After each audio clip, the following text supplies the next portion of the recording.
Hey guys, how's it going? Hope you're doing well. My name is Crown, and today I'm going to read you some very interesting stories that I hope that you're gonna love. And now, without further ado, let's go!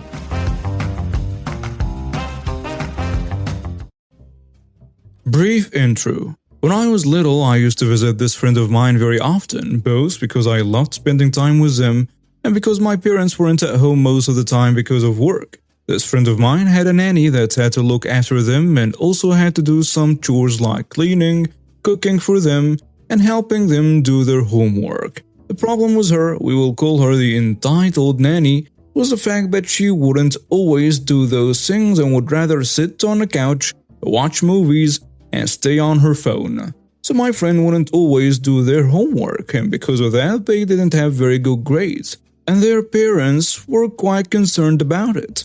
But when they asked the entitled nanny about it, she'd say that she tried to make them study, but they simply wouldn't listen to her. My friend's parents believed in her in the first place, but after some time they started noticing that she wasn't doing the other things she had to do and started considering firing her. She remained with my friend for another month or so before things went the wrong way, and she found out that the parents were going to fire her. My friend and I were in the room watching a movie when suddenly we heard the nanny screaming that they couldn't fire her and that she always had done the chores and everything she was asked to do, but she didn't know that my friend told them otherwise. But when the parents told the nanny that they knew that she was lying, she rushed to the room where my friend and I were and locked the door. When the parents arrived, the following conversation occurred. Note, I was 6 when it happened, so I don't remember everything in detail. Hey, what are you doing? I'm going to take her away. You don't deserve her. I'm the one who raised her, so she's better off with me than you. If you don't let me go with her and her friend, I will call CPS and tell them that you took her from me. Yes, she really said that. I'm calling the cops if you won't leave this house right now. You can call whoever you want, you stupid son of a witch. I am not leaving. The parent proceeds to call the police and tell them what's happened. At this point, both my friend and I were terrified. But when the police arrived and the parents went outside to talk to them, the nanny unlocked the door, grabbed me and my friend by the arm, and dragged us to the garage where her car was. She then made us get in the back seat and tried to drive off. But luckily, one of the police cars was parked in front of the garage door, so she couldn't escape. And after that, she got dragged outside of the car. The nanny got arrested and sentenced to 13 years of jail and 10 more years of probation, plus she had to pay 4,500 euros to the parents, which the parents saved from my friend's college funds. To this day, we're big friends, and we work for an international transport company. I was out earlier today to get some groceries. It was an uneventful shopping trip for the few things I went out for. This happened when I tried to get in a cab I had called for myself. When my cab pulled up, it was one of the owners, whom I'm good friends with, as well as her husband. I exclusively use their company and they will give me deals sometimes, like not charging for an extra passenger, or if they see me walking, they will stop for me and not charge me. The cab driver, whom I will call Claudia, helped me load my groceries into the trunk of the car. I put the cart along with the other carts, and when I went to get into the cab, there was a woman sitting there. She had locked the back door so I couldn't get in, and she stared straight ahead so she didn't make eye contact with me. I said to Claudia, I thought I called for the cab. Who is that lady? Claudia looked in the backseat window on her side and said, I don't know, but she's getting out. This is your ride. Claudia opened her door and nicely explained to the woman that the cab was already hired, so she had to get out. But she would get on a radio and get someone else there right away. This woman was having none of it. I got in the cab first, so it's my cab. Just shut up and get in and take me to wherever she wanted to go. Claudia told her she needed to get out because this cab was taken again. She tried to open the door to get the woman out, but every time she hit the unlock button, the woman would lock the doors faster than Claudia could unlock and open them. Then Claudia just reached into the cab, took out the keys, and told the woman she was calling the police if she didn't exit right away. Then a woman lurched over to the front seat and locked all the doors. Claudia had the keys and could have opened the lock at any time, but instead she kept to her word and called the police. The police station is literally across the street from the shopping center, so they were there in less than 5 minutes. When they did arrive, we told them what was going on, and they ordered her out of the cab. She sat there stone-faced and ignored the 2 police officers completely. They got Claudia to unlock the doors and were quicker at getting the door open than she was at locking it. One officer ordered her out of the cab. She turns to him and says, "I am not getting out. This is my cab and I will stay. And that driver better get herself behind the wheel before I press charges." At the same time, as the first officer was talking to her, the other jumped in the back seat and basically shoved her out of the door. Once she and the second officer were out, the first officer shut the door and Claudia locked it. This woman may have been dressed like a lady, and to be honest, she wasn't hard on the eyes, but the gates of hell had just been opened. This complete psycho slapped Officer 1 and was turning to punch Officer 2 when she froze and stiffened with the most ungodly sounds coming from her as Officer 2 tased her. They put her in cuffs and had to wait for the ambulance for the taser barbs to be removed by an EMT. Claudia and I were told we could go. We weren't needed anymore. Since she assaulted an officer, our petty little squabble is nothing now. We still have to make statements, but those are going to wait until Monday. 1. So she can sit in jail all weekend, and 2. Because it was near the end of their shifts, and by the time they were done with the paperwork, it would be quitting time for them anyway. And 3rd, and most importantly, Claudia is a sister of Officer 1. I'm sure Claudia will keep me posted on everything, and the good thing, other than the entertainment, is that Claudia gave me a free drive home and helped unload the groceries. I'm glad I didn't buy ice cream. Update: I talked to Claudia last night. From what her brother told her, that woman cried the whole weekend in jail. She tried buying her way out many times. At court, she pleaded guilty to almost all the charges. She wouldn't admit to hitting the cop, but there was dashcam video showing it clearly. The judge said she was guilty of that as well. I guess there were about 8 charges in total. She was found guilty of all of them. When the judge gave her her punishment, I was told she screamed at the judge, "It's not fair," and tried to offer the judge money so she wouldn't go back to jail. For some reason, the court didn't charge her for trying to bribe a judge, but for everything else, she earned.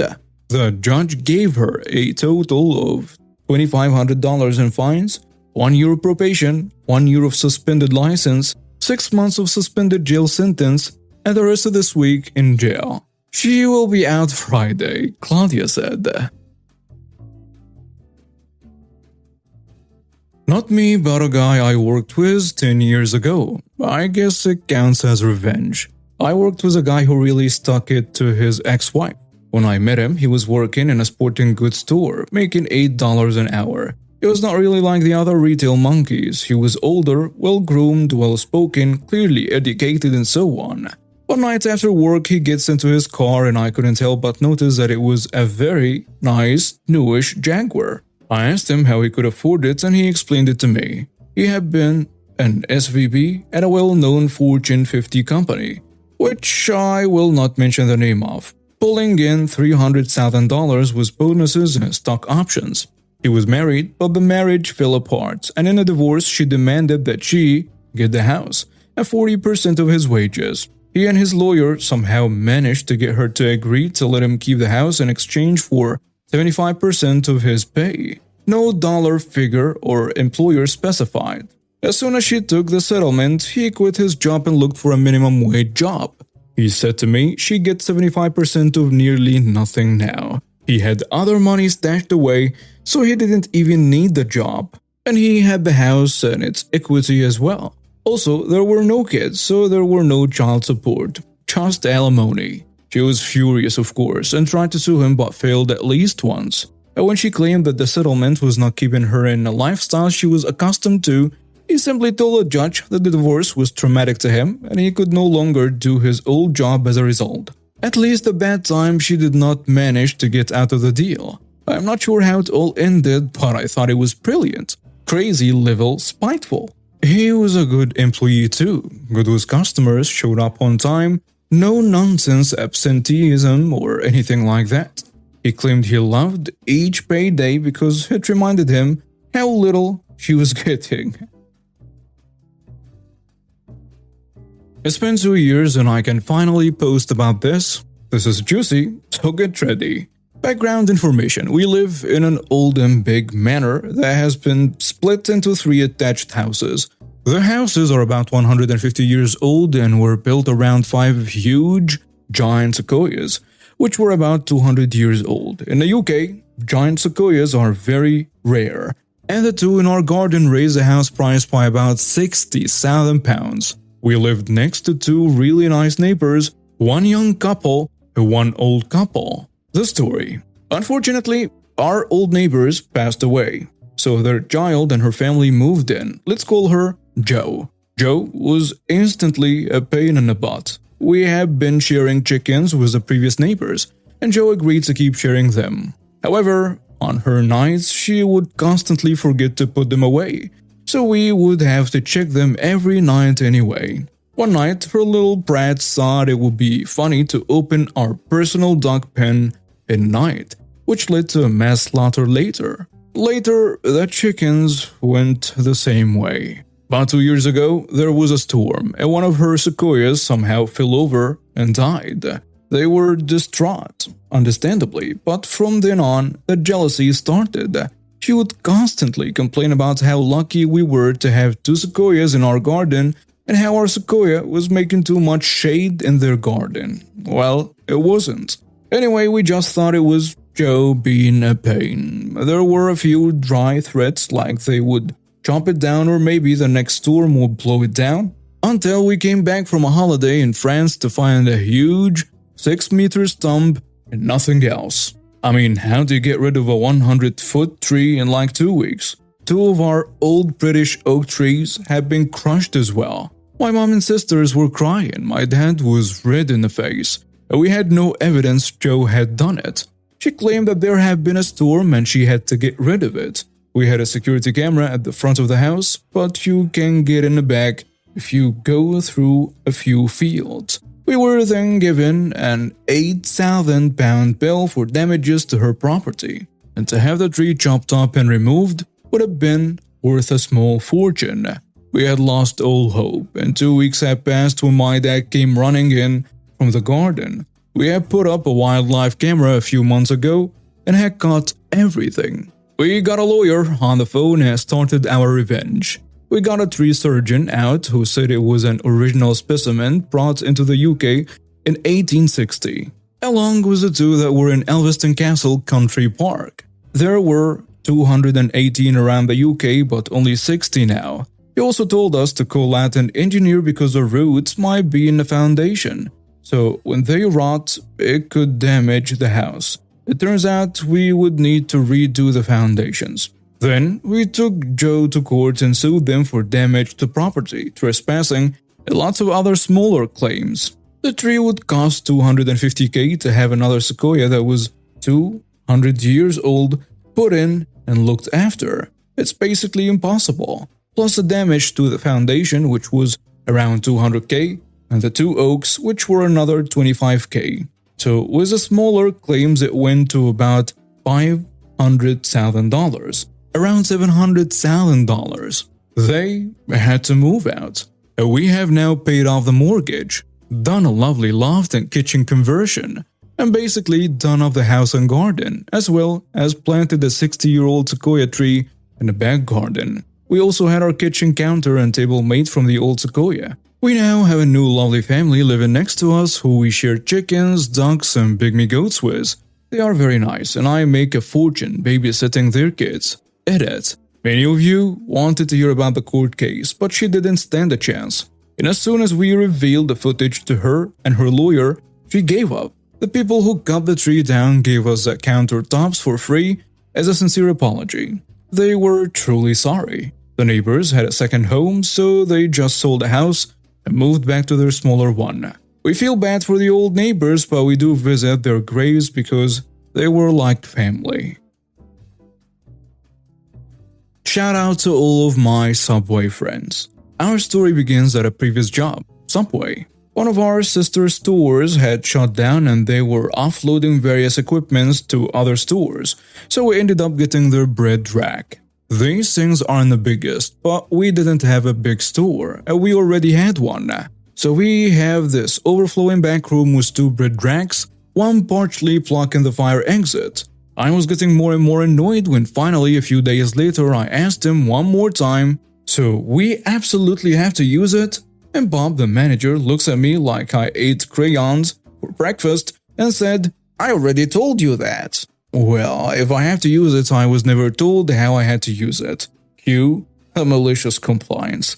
I waited until Bob left for the day, then the fun began. For starters, I made a spot against the wall that would fit our bread rack. I unscrewed the glass door, then took out all the shelving units, then even the metal guide racks on the side. I then threw in some empty bread trays and a few of the guide racks back and converted it from a bread rack to a miscellaneous storage rack. It actually looked pretty good.